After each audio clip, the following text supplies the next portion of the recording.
What's going on, guys? Uncle Uber here. I just wanted to say hey to everybody. I know I went missing in action with no explanation a while ago, and I've been gone for a while.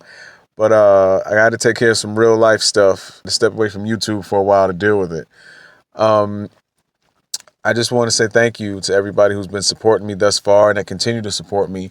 Don't worry, Uncle Uber will be back. Trust your uncle. I just got to get some things taken care of first. But in the meantime, boy, new drug addicts are funny. What do I mean by that? I'm glad you asked.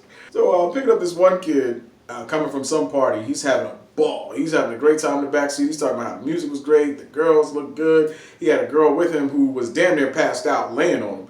And when I pull up to their house, and before I pull off, I look in the back seat to make sure that they didn't leave anything behind because he was just so happy. Like, he didn't even check himself to see if he had his phone or anything.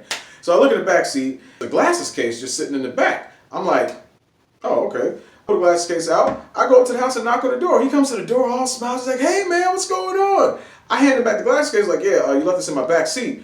This dude turns stark white. He's already white. He looked like all the blood was drained from his face. And he's like, that's not mine.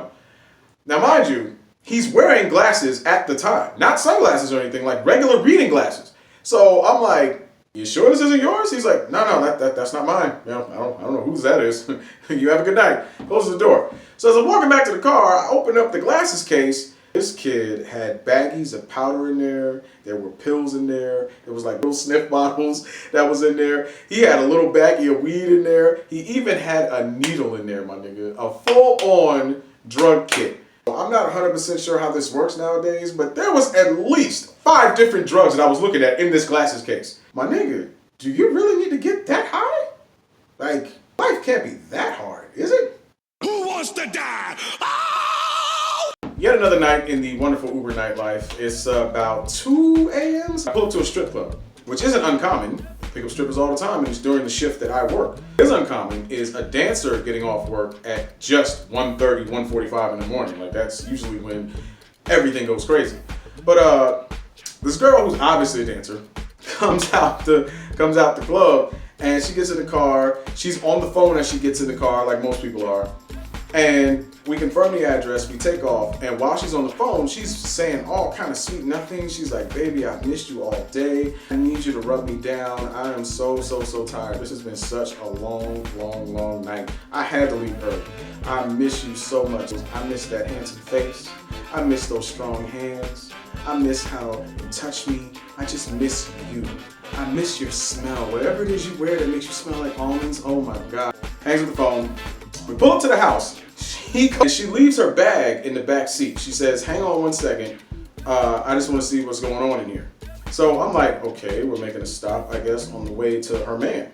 So I'm waiting, and yes, I am watching the walkaway. Don't judge me. As she's walking up to the house, the door opens automatically, and she's like, baby, she hugs him, and she's kissing on his cheek, and he backs up into the house a little bit. All of a sudden, she's like, what is this? What's going on in here? Who are these bitches? He's like, whoa, baby, calm down. These are my homies. Like, I forgot the dude's names that he said. He said he named 2 random dudes' names, Jacob and Paul. you know my boy Jake, my boy Paul. These they homegirls right here. She was like, nah, it's something wrong going on up in here.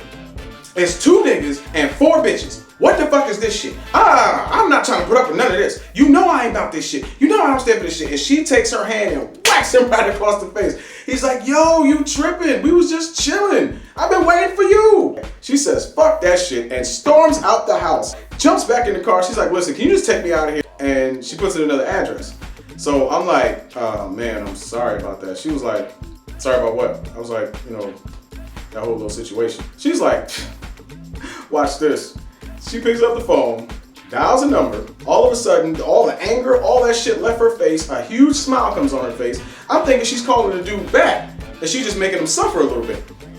So someone picks up the phone, and she's like, hey, baby, I'm just getting off work. Oh my God, I missed you so much.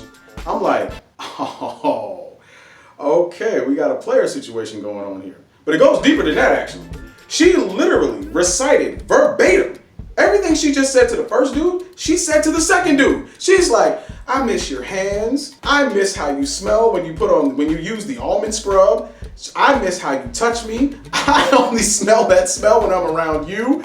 She literally goes almost word for word the exact same thing to the second nigga that she said to the first nigga. So we pull up to the second nigga's house. He is actually waiting outside for the car to pull up. He comes up to the car. She opens the door and gets out. She's not looking at me. She doesn't say another word to me. She hugs him around his neck. She's like, come on, let's go in the house. Oh, I love you so much. Oh, I missed you so much. He was like, baby, I missed you too. I've been thinking about you all day. I actually took a shower so I could smell like the almond stuff that you liked right before you got here. So they go up to the house, and before they get halfway up the driveway, he runs back to the car, and I want to tell him, bruh, these hoes ain't loyal. So he comes back to the car. He leans in the passenger side window. He's like, listen, man, I just want to thank you for getting my girl home safe, man. I appreciate that. I know it's real crazy at these hours. And he reaches in his pocket, and he hands me a $5 bill for a tip. I'm like, I'm a little bit conflicted because it's like, damn. I mean, it's like bro code, isn't it? Like, I'm supposed to tell him, bruh, don't do it. Don't do this. But that $5 did look good. So I took the money. Again, don't judge me because I don't judge you. And as he's walking back off into the house, I'm like, damn, I don't know what the future holds for them. But I know I'm gonna have to put $5 in my tank right now. Y'all have a good night. I know some of y'all might be thinking, damn, that's bro code. You're supposed to let that man know. Listen, if she is able to convince two guys that they're the only one, good for her, number one. And number two, that dude, he's gonna figure out what he needs to know when he needs to know it anyway. And besides that, imagine if you were him and some random person that you never met before comes to you and tells you, yeah, you know your girl, you know, that hoe ain't loyal. Who's he really gonna believe? The fat ass that he can grab right now, or some random nigga who he don't even know? You tell me. I don't know, man. It's just, I guess the moral to the story is, these hoes ain't loyal. Did y'all still wife him though?